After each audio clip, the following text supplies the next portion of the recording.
conducted in November 2010 found that 493 of 1,050 adult Americans believe it is the responsibility of the federal government to make sure all Americans have health care coverage. Okay? So that's a hotly debated idea, right? Do people have the right to health care, or is it a privilege? Is it something that the government should work toward providing for everybody, that everyone should have access to it? Or is it something only, people that can afford it can have it, more of a luxury? So this survey found that 493 of 1,050 people surveyed believed that it was the federal government's responsibility to make sure that health care coverage is available to all Americans. Okay, Part A says, obtain a point estimate for the proportion of adult Americans who believe it is the responsibility of the federal government to make sure all Americans have health care coverage. Okay, so what is our point estimate? Our point estimate for P, right? 493 over 1,050. Exactly right. So we have some sort of population, right? All Americans. And then there is some proportion here that believe that it is the federal government's responsibility to make sure. And that's what we don't know. That's the unknown proportion that we're trying to estimate. From that, we take a sample, n equals to 1050.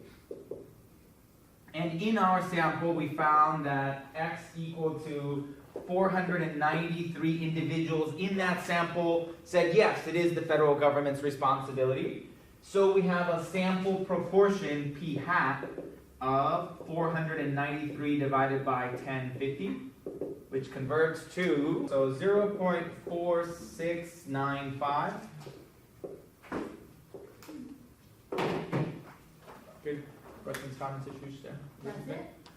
Well, that's part A. For part A, yes. Our point estimate, our very best guess for that guy, the true proportion of all Americans, is going to come from our sample, right? Our sample indicates that 46%, almost 47% in our sample believe it's the government's responsibility. So that's my best guess for that. Okay, so part A, a point estimate is equal to the sample proportion. Now part B. Verify that the requirements for constructing a confidence interval for P are satisfied. What are the two requirements in order for the confidence interval thing to work? Greater than 0? No. The sample has to be small relative to the population. It's got to be less than 5%. Okay? So requirement number one is that n has to be less than or equal to 0.05 times capital N, where lowercase n represents the sample size and capital N represents the population size. So we have 1,050 in our sample, and is that less than 5% of the population of all Americans? Yes. Absolutely, right? There's approximately 110 or 115 million Americans. So yes, 1,050 is definitely less than 5% of that. We're okay there. And what's the other requirement? N times P times Q must be greater than or equal to 10. Okay, so in our situation, we have N is equal to 1050. P is equal to, well, we're going to substitute it with this. We're approximating that P is equal to that. So it's going to be, you know what, let me put it up here. Requirement number 2 is going to be N times C greater than or equal to 10. So 1050 times 0.4695 times 0.5305. Hopefully that's greater than or equal to 10. And I think it should pass. Right? So both requirements are there. I read good so far. Yes, yes, yes. Yes. Okay, now it says construct a 95% confidence interval for the true proportion of adult Americans who believe that it is the responsibility of the federal government to make sure that all Americans have health coverage. Okay, so construct a 95% confidence interval. Construct a 95% confidence interval for P, the true proportion. All right, so what do we do first to construct the confidence interval? Find Z. We got to find the z's, right? So you got to go over to the standard normal distribution. I'm just going to put it over here, so kind of on the side. So this isn't part of something that you have to write down, but I'm just going to put it on here, make sure people see this. So we have the standard normal distribution, which means the mu is 0, the sigma is 1, and the variable is z. And what we want is to find the z values that trap the middle 95% of our data. Find out what are the two z-scores that will give you that. Well, remember the notation is the following. This is the 1 minus alpha percentage confidence interval, which means alpha is the sum of the two little whitetails, which means that this whitetail is alpha over 2. So in this case, alpha is 5, and so this is 2.5% in that little tail, and this is 2.5% in that little tail. Wait, can you say what you said before? I'm doing that right now. So this is using these numbers, but in general, the notation that you run into in the book says that when you want to find a 1 minus alpha percent confidence interval, right? So instead of 95, it would be called the 1 minus alpha confidence interval. That means that this part in the middle is 1 minus alpha percent. That's this part right in here. So therefore, the tails are alpha. Right? So like this is 95, alpha is 5. Alpha is the sum of the two tails. Alpha over 2. And so this little tail by itself is alpha over 2%. And then this other little tail is also alpha over 2%. This is 1 minus alpha. By definition, they described it as 1 minus alpha, where in this case, 95%, so the alpha is 5. And so because the two little tails are like this, the sum of the two little white tails, everything that's not in the middle 95 is in the two tails. So in this case, it's equal to 5%. Okay, so the notation is z sub, so going back up here, this is z sub 0.025. It's the z value that traps the top 2.5%, right? The z value in this notation only cares about area to the right, which is confusing because our calculators care about area to the left. So that makes it extra fun. Yeah. Okay? The area to the right, that would be z sub 0.025. Area to the right, that would be 97.5% to the right of this number. Well, how do we reconcile that with our calculators? So when I'll put it in here. So to find this number right in here, that would be z sub 0.025, and we're going to use the calculator function in norm, and the calculator cares about three things.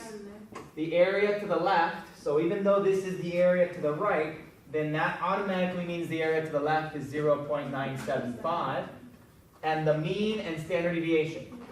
Okay? Now, you don't always have to use this. In other cases where you're given a normal distribution with a different mean and a different standard deviation, you can still use this function and find that result. On the test, there was a couple of questions where you could have found your answer faster if you just put the mean and standard deviation there. But you could do it this way as well. That's fine. Okay, so this will give us that answer there. Let's type it in there and see what we get. In norm of 0.975, 0, 1. 2.9599999. What's that? That's 1.95999. So it's approximately 1.96. You have to put the 0 and the 1? Okay, so now if you don't put that in there, by default, the system or the calculator will assume it's 0 and 1. So yes, you could just put that guy in there and hit enter and you'll be fine. So it's a shortcut you could use. I don't personally like it because then people forget that you can put the other values, or in another situation where we're not working with the standard and you have to put in your own mean and standard deviation, people forget. But by default, if you don't put anything in there, it'll automatically be 0 and 1, and then you'll get the same result. Okay? Now to find this one, let's find this one now. That would be z sub 0.975 is in norm of, and now remember the calculator cares about the area to the left, 0.025, comma 0, comma 1, and we'll find that the answer is negative 1.9599, or approximately negative 1.96. Now how did I know that so quickly? Because they're opposites. Because they're opposites like that. Yeah, it's centered right in the middle, right at 0, and they're symmetric. And so that's 2.5% that way, that one's 2.5% that way. It's going to have to be the same absolute value number, but just opposite signs. And so that symmetry works really well to save a lot of time in many situations. So it's nice to be aware of that. So those two figures right there are the z-scores. Is that what they're called? Those are the z. Anything along this x-axis is called, this horizontal axis is called a z-score. But what is those specifically called? Like what are those called when it says like find the z's? Like you just said find the z's. Z-scores. So z-score is more of a general term that refers to any value along the horizontal axis. So these in particular, I would say, these are the z values that trap the middle 95%. We could say that. Or you can label them with these little sub things. Z sub 0.975, Z sub 0.025. Okay? Now, we're going through all this notation because it's important with the book when you're reading it and the formulas and stuff, but I'm not a huge stickler on that, so I'm okay with whatever seems most comfortable for you. If you want to use this kind of notation to identify it, that's fine with me.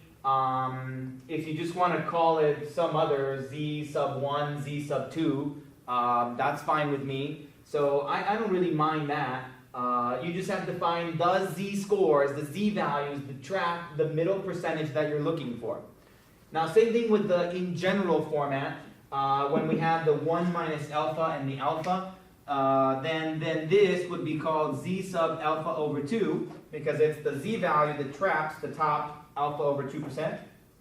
And then over here, it gets extra confusing, this is Z sub, and now how do we label area to the right when I know this is alpha over 2? So what we do is we say it's the complement of that. It's everything other than that, right? Because otherwise I'd have to add this plus that. And that's just ugly. I don't want to put a little addition there of this plus that. So instead I'm going to put a subtraction of 1 minus alpha over 2. Okay, so like I said, I wouldn't worry too much about that if you're still getting confused by it, but it does come up in the book from time to time. But what's really important is just to grasp the idea that we are looking for the Z values, the trap, the percentage that's given. The two little tails are going to be the complement of this. So 5% is the alpha, it's the complement of this. And then they get divided in two into the two little tails.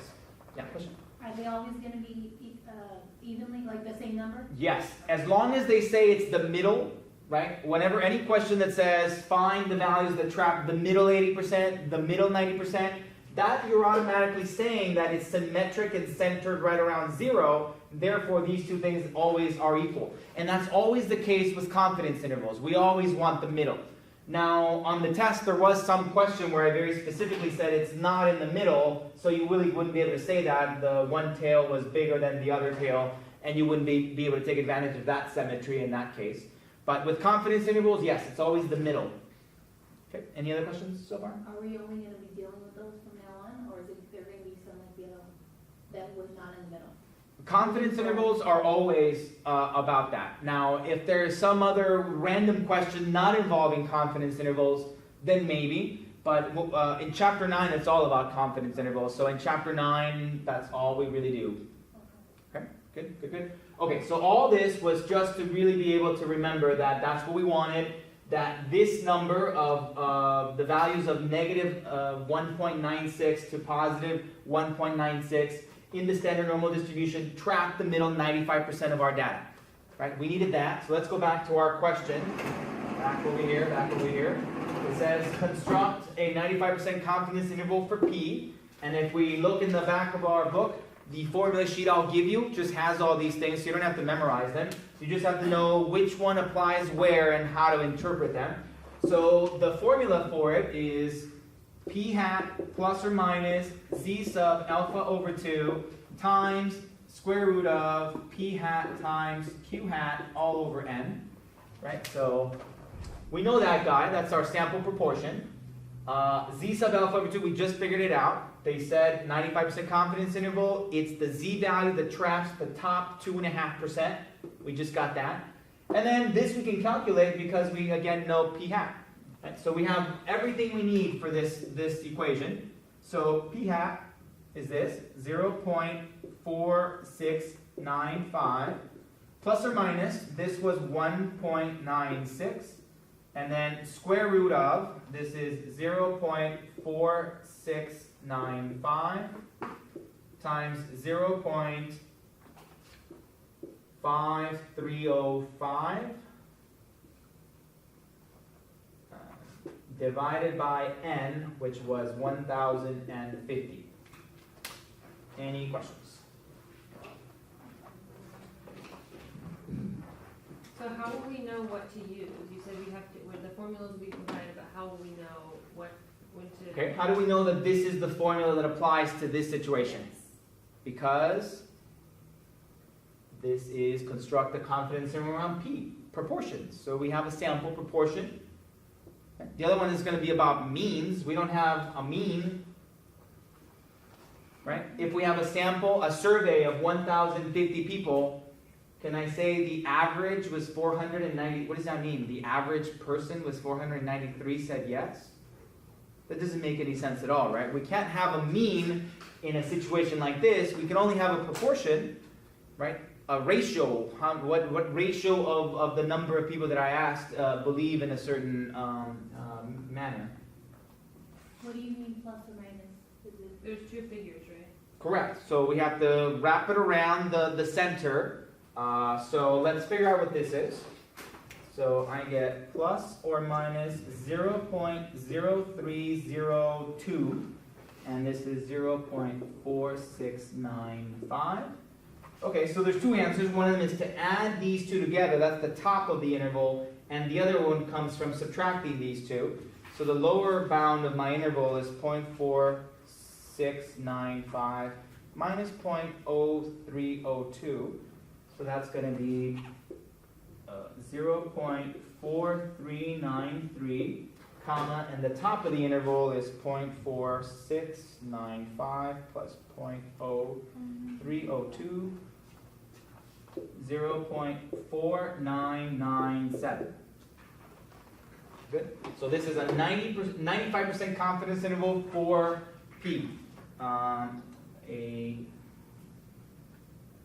So a 95% confidence interval for P is this interval right here. You said raised to the power of something. Where? Raised to the power of 0.5. I just wanted to find the square root of this. So that's the answer that you're looking for. When it says that's how you want us to write out a confidence interval. Yes. So the parts that, when I say show your work is, well, it depends on how I ask it. One more thing to note. This number right in here, this, which is also equal to this is called the margin of error, or sometimes just called the error. Margin of error. So sometimes I'll ask, find the margin of error, the thing that you add and subtract from the point estimate. And so that's how you find that. And so this is what I consider show your work. You show me the formula that you used, and you just write down how you plugged it in, and then you can just use your calculator to find the actual answers. So show your work comes from this. This step right here is what I consider show your work. But we do need a little interpretation, right? What does this interval mean? So what this means, it means that if I asked 100 people to go out and take surveys of size 1,050. So 100 people with their own separate and unique and special surveys of 1,050 people. All 100 are likely going to have their own answers, their own proportions, right, based on what they got in their survey. So that means that all 100 people are going to do all this math, and they're going to get their own intervals, right? I'm going to have 100 different answers, okay? Now, what I would expect, what this means, is that of those 100, I would expect that 95 of them are going to come up with intervals that actually do have the real answer in them. And 5 of them, 5 out of those 100, will have an interval that fails to include the real proportion. Through no fault of their own, they did the math correct, everything's fine. The reason why they don't include the real proportion is because they were unlucky and they got a sample proportion that was too far away from the real answer, right? And how likely is that to happen? How likely is it that they would get an unlucky sample proportion that's too far away from the mean? There's about a 5% chance that would happen. That's where that comes from. Okay, there's a 5% chance that their original sample proportion is too far away from the actual real answer, and therefore their resulting interval just fails to include it. Right? But the catch is that you never really know which interval is which. Is this one of the 95 good ones that has it in there? Or is this one of the 5 bad ones that's not in there? We don't know. Okay, so when a 95% confidence interval is presented to you, that's what you should be thinking. Is this one of those 5 out of 100 that is bad and we just don't know? Or is this one of the 95 out of 100 that is good? Right? You never know. Right? One more thing. When it is one of the good ones, we never know where the actual proportion is. It might be like down here at 0.44, like really close to the left end here. Or it might be way over here at 0.4996. Like it barely squeezes in there. Maybe, I don't know. It doesn't give you indication of where it is. All it says is it's somewhere in there. Okay. Part D, construct a 99% confidence interval. Okay, so this one was construct a 95% confidence interval. What's going to happen when we want to construct a 99% confidence interval? Well, we just have to go back to our standard normal distribution. Here it is. But instead of 95, we want 99. Okay, so you don't have to do all this work every time you solve one of these questions. I just did this the first time to refresh people's memory. Let's just do it without any of that for this one. Let's construct a 99% confidence interval. Okay, so we need p hat plus or minus z sub alpha over 2, p hat, q hat, all over n. And now this is going to be the z value that traps the top what percent? Well, the middle is going to be 99. The two little tails have to add up to 1%. So this has to be a half of 1%. This is going to be equal to 0.4695 plus or minus z sub 0.005. 2 spaces over gives you 0.5%. So this is 0.005. And then we have this thing, the square root of 0.4695 times 0.5305 divided by 1050. Okay, so now we just have to figure out what that guy right there is. Okay, so let's put that. Okay, I'll put it up here. So, Z sub 0.005. But then, so wouldn't you have to enter 0.995 into the inboard? That's right. Area to the left. Okay, so it's going to be 0.995, comma 0, comma 1. Okay, let's figure out what that is.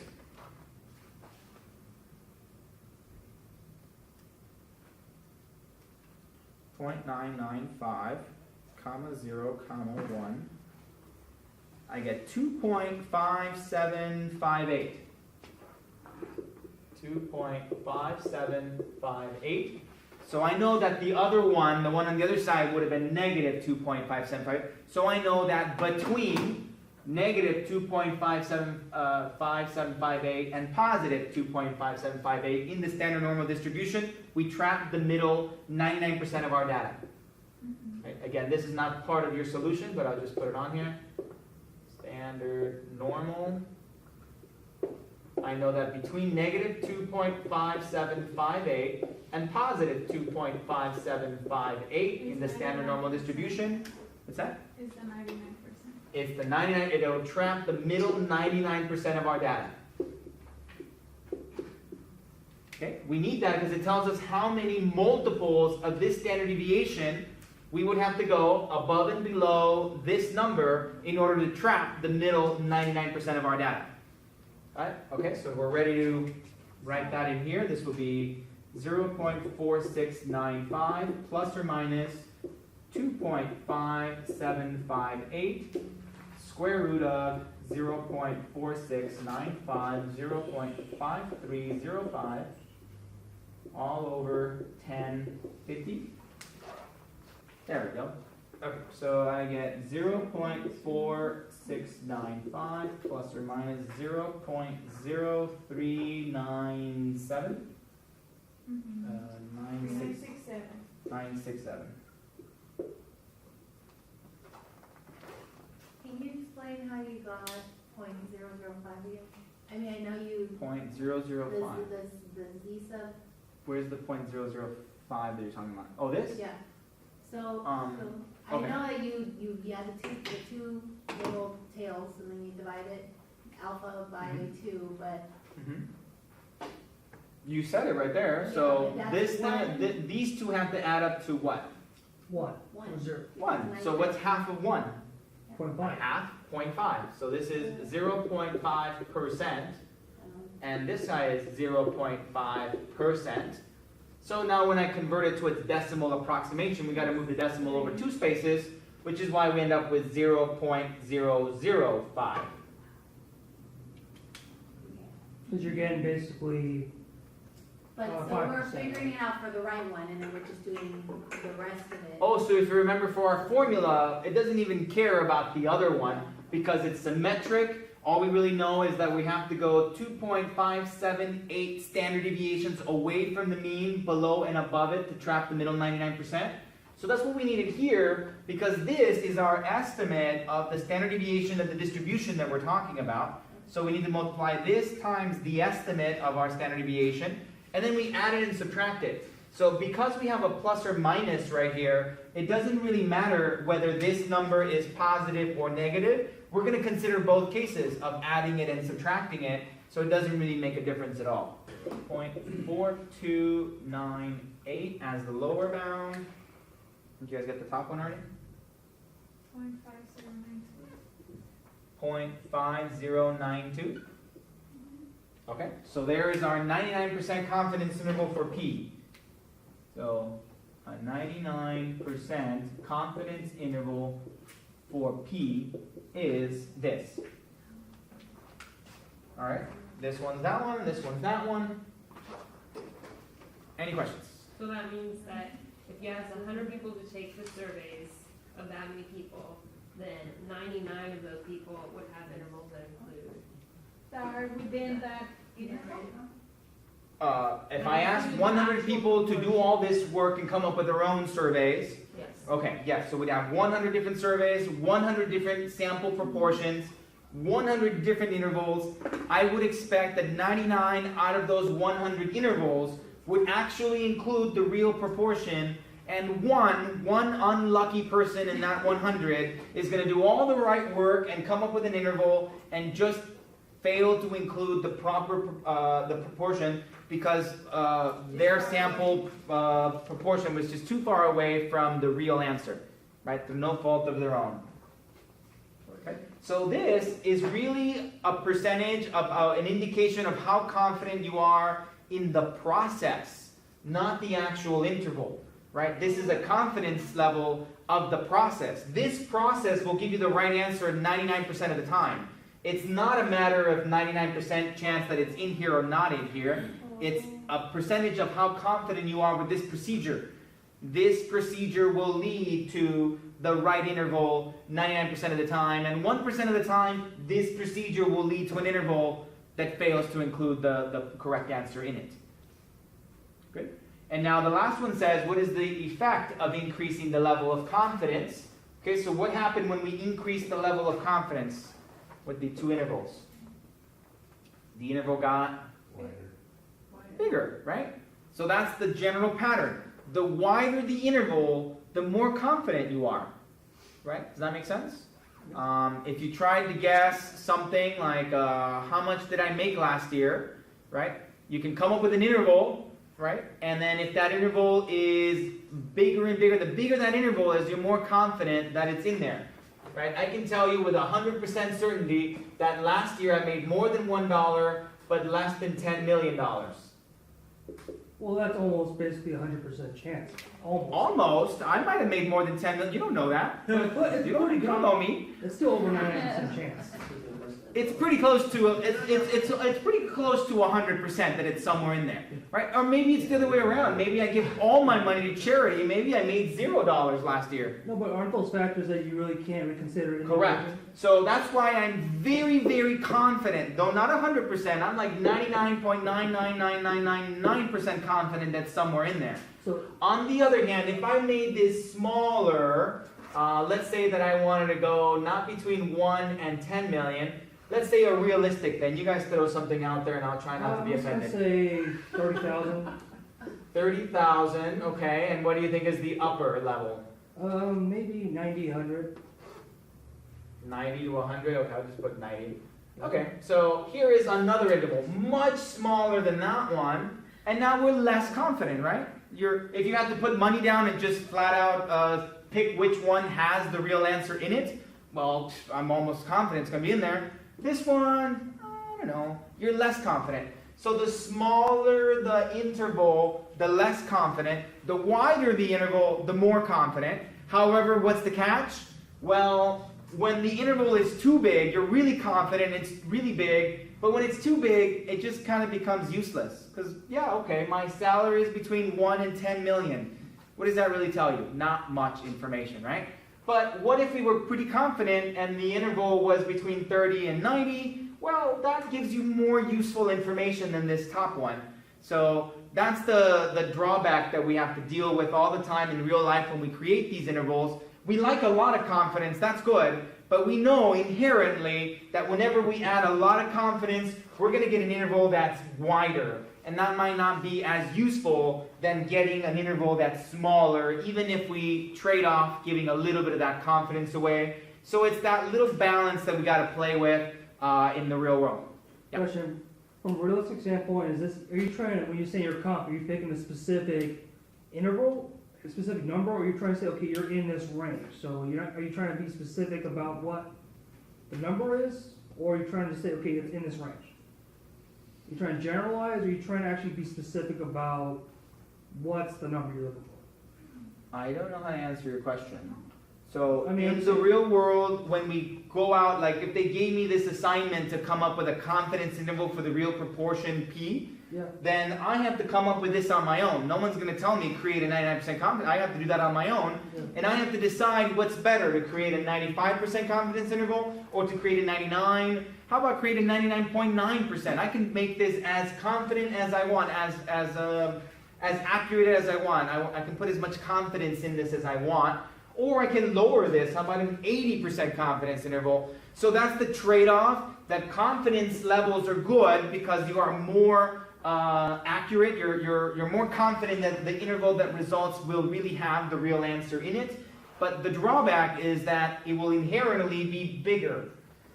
Okay? Now the way to draw it back down is to increase the sample size. And So we could just take a much bigger sample size and keep a very big confidence level and still have a smaller resulting interval. Is there times when you would use an 80% or 90 or 95? How would you make that determination? In the real world, or are you saying in your homework? You know what? For the sake of, for both. Like, how would you make In the homework, it's given to you, always. It's Right. easy. They will tell you that. I don't think there is any case where they say you determine for yourself which one you want. But I was just saying, in the real world, no one gives you these questions in the real world. You got to come up with them on your own. And so that's something statisticians have to consider. The balance between picking a very big number for their own confidence levels or picking something a little smaller and the resulting intervals and how that kind of all works out. Yeah. Okay? All right. So it's situation. Yes.